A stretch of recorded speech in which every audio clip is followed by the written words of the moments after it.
Let's listen there to an important statement from the ranking Republican, Jeff Sessions. He is Republican of Alabama. This is the Elena Kagan confirmation hearing. You see her sitting, listening patiently as the senators give their opening statements. A very important opening statement from the lead Republican, laying out a bruising case, very polite, but a bruising case against Elena Kagan, saying she's more concerned with politics than the law, tracing her Democratic heritage back to her working in the Dukakis campaign. And as we go around the table here, Ed Rollins trying to make the suggestion that this is somebody President Obama wants on the Supreme Court because he is an expansionist, activist president, and he wants someone on the bench, in Senator Sessions' view, this is the lead Republican argument, to essentially back up, whether it's expanding health care or expanding government power in other areas, that he's putting her there for a purpose. Well, I think there's no question that was the purpose of that speech, and obviously a more aggressive speech than the one he gave at the opening of Justice Sotomayor. You know, we're now into the partisan season, and I think that you'll find the Democrats equally as aggressive as they try and paint the court as out of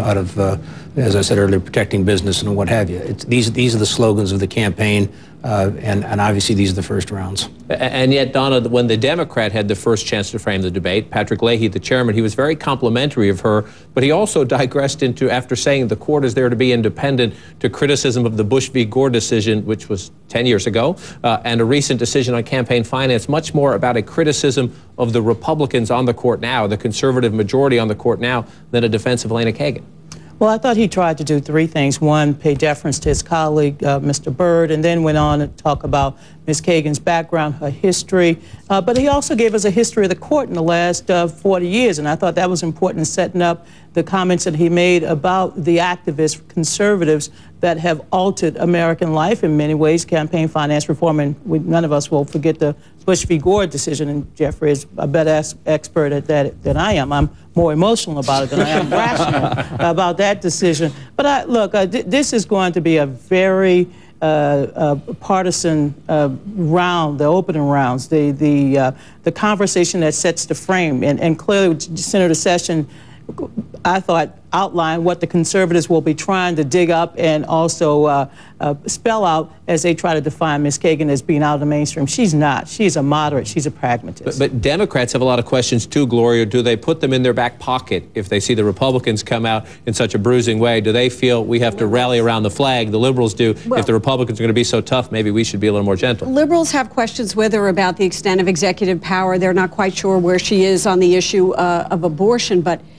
Senator Sessions was kind of stunning today. I mean, he hit every single note in a very, very tough way, particularly when he talked about the military recruitment issue at Harvard when she was there, the dean of the law school, and military recruiters were not allowed on campus. He actually said that she demeaned our soldiers.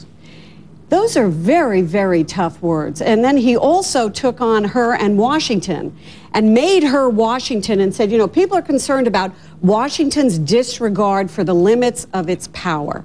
So he said, okay, if you want somebody, an activist judge who wants to give Washington more power, she's your justice. That's the Southern gentleman tough, right, Candy?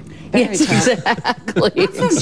I mean, but I think, you know, basically, let's remember, timing is everything. We've already noted that we are much closer to an election than we were with Sotomayor hearings.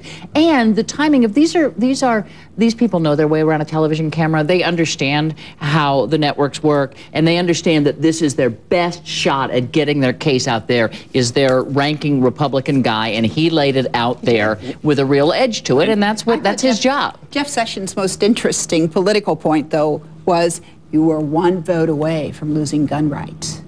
That was really a message to the masses. Watch it. And what's interesting is how they pick the issues they want to focus on. As Victoria said, Republicans are going to talk a lot about gun rights because they think that's a winning issue for them. The Democrats, like Patrick Leahy, are going to talk about the Citizens United case, which was the case that said earlier this year that corporations and labor unions have free speech rights to spend as much as they want in elections. Very unpopular decision. Leahy tried to make that a Republican decision, and you know, that's how they're going to try to frame these issues. I want to ask all of you to hang on. We will continue to cover these hearings, obviously. We've got to take a quick break, but we'll be back.